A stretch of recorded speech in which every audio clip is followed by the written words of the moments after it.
According to a recent BBC News report, most self employed people in the UK have no pension savings at all. None, zero. And honestly, I get it. It's really, really hard because when you're saving like £100 a month, the first £1,000 that you save, it's like pushing a boulder up a hill. It's incredibly difficult, and no one talks about this concept. And what you're waiting for is something called scale of capital to kick in. And this is where we're pushing that boulder up the hill, and all of a sudden we crest the top of the hill, and the boulder can freely roll down, and it starts gathering momentum. It's like pushing a snowball down the hill. It starts building, building, and building. And that's where I want to talk to you about today.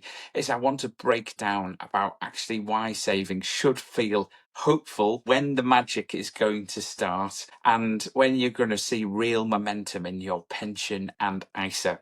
Scale of capital, this doesn't sound very thrilling at all. And if you search in YouTube for scale of capital, nothing really comes up. And that's because most people are interested in the crypto rocket, how to get rich quickly in your business. How can you double your business overnight or 10 times your wealth?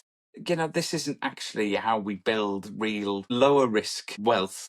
We need to think about kind of smaller returns. And I want to talk to you about a really small scale example of, let's say you can save £100 a month into a pension or ISA, and that you're hopefully going to get 10% returns. And that's I'm just using historical stock market averages to give you that 10% return. So what happens in the first year of when you start saving is, if you're contributing £100 a month, then it's £1,200 of contributions, isn't it? And with compound growth, so your returns that you're going to get in that first year, that could be around £1,260. And it's barely noticeable. £60 return, it's not very exciting, is it? It takes you 10 months just to reach that first £1,000. And it's like watching paint dry. It is so dull.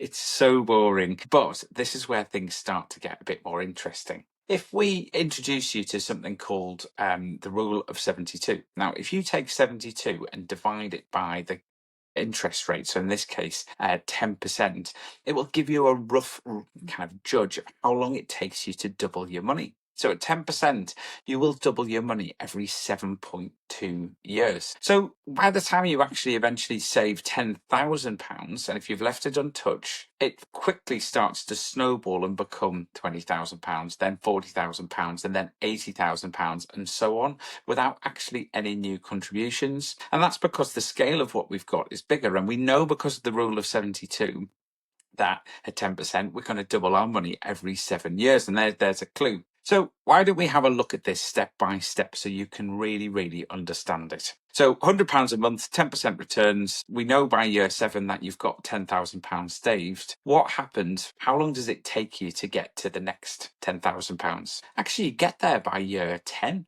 Only 3 years later, you've saved £20,000. It takes you all the way to year 23 to save £100,000. And £100,000 is where things really start to get interesting, because actually by year 29, so not that much longer between year 23 and year 29, you've got £200,000. Isn't that amazing? And let's say, if you work this model on 35 years, what do you have by the end of 35 years? Well, you've got £371,719. What were the total contributions in that 35-year period? That was only £42,000. But by year 23, your investment returns are delivering more than your entire kind of input in that first 7 years of savings. By year 29, you're earning £20,000 a year in returns alone. And this is scale of capital kicking in. And this is where, let's say you're a limited company director, and I've got a video to that. I'll link that as well, for pension contributions to limited companies. And, let's say you were contributing £300 into a month into a pension. That's £3,600 a year, which that's getting corporation tax relief. Great. And if you're an individual, you might be getting personal tax benefits. Actually, let's run that scenario through again. At 10% returns, actually, year 7, we're at £30,000. At year 14, we're at £100,000. By just year 19, we're at £200,000. So only 5 years later, you've made the next £100,000. And by year 35, you've got just over £1.1 million saved. Well, you've only contributed £126,000 over that 35-year period. And I think this is the trick here, is the first £100,000 that you are going to save takes time. But the last £100,000 that arrives in your investment account, in that example I've just given you at £300 a month, by the time you're in the last 2 years of that 35-year cycle, you make another £100,000 in just 2 years, just the returns in 2 years. And that's about the scale of what you've got, because it fundamentally, the more you've got, although the return percentage is the same, that you're just getting bigger returns basically, and it starts to snowball. And it was, I can't remember who said it, but as someone said, compound interest is the eighth wonder of the world, and it really is, because it really starts kind of snowballing. I'll give you a quick example with a client. Client came to me and said, look, Justin, we've been saving all our life.